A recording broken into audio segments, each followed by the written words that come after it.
April 17th, 1860, the first World Championship boxing match took place on this day.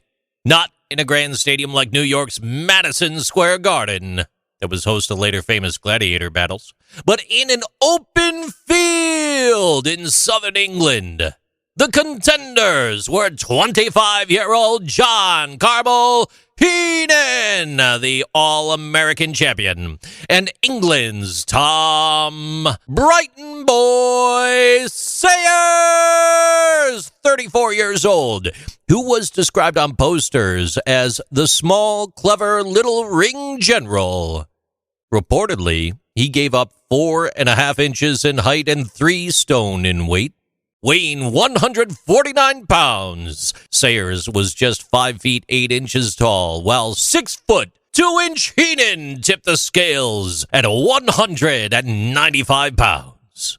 The Manchester Guardian said about the bout, "No pugilistic contest ever decided has excited so great an interest both in this and other countries as the forthcoming conflict between Sayers and Heenan."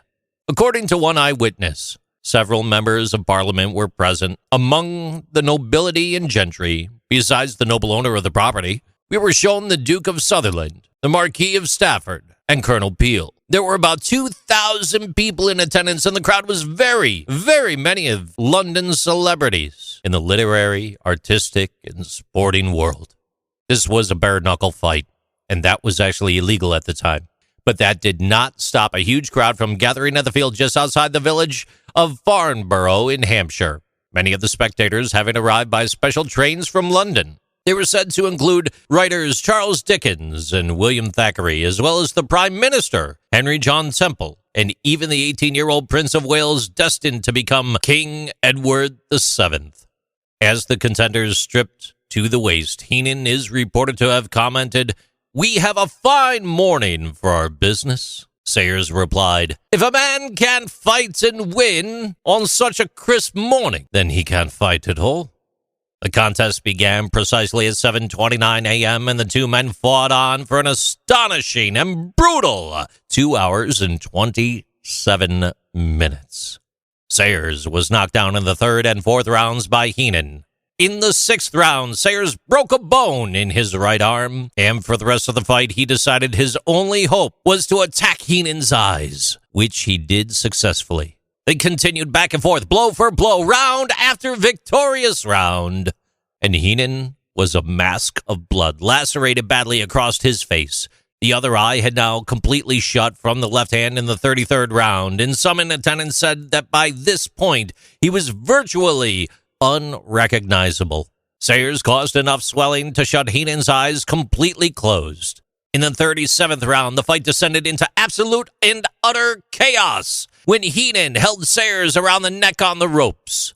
The ropes were let down and the crowd invaded the ring, and it also became clear that the police were in the vicinity, keen to put a stop to the proceedings. The referee tried to bring the contest to an end, but the ring was reformed, and 5 more rounds fought before the referee could finally end the contest. Battered and bloodied, that fight carried on, and they were preparing to come out for the 43rd round, and that's when the police stormed the ring. They brought the proceedings to an end. The referee declared the fight a draw, and both men were technically awarded champions that day. A reporter from Bell's Life, Britain's leading sporting newspaper, wrote, "The final round was merely a wild scramble. Both men ordered to desist from fighting.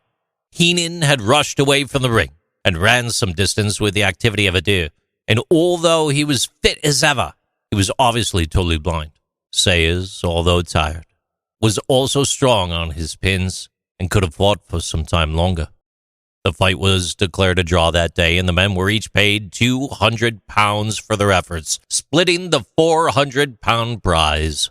Differences between the two men were finally patched up, and both were awarded specially made championship belts at the Alhambra Theatre in London on the 30th of May, 1860. It had been widely reported after the fight the Prime Minister had actually been in attendance, and it sparked fierce debate in the House of Commons.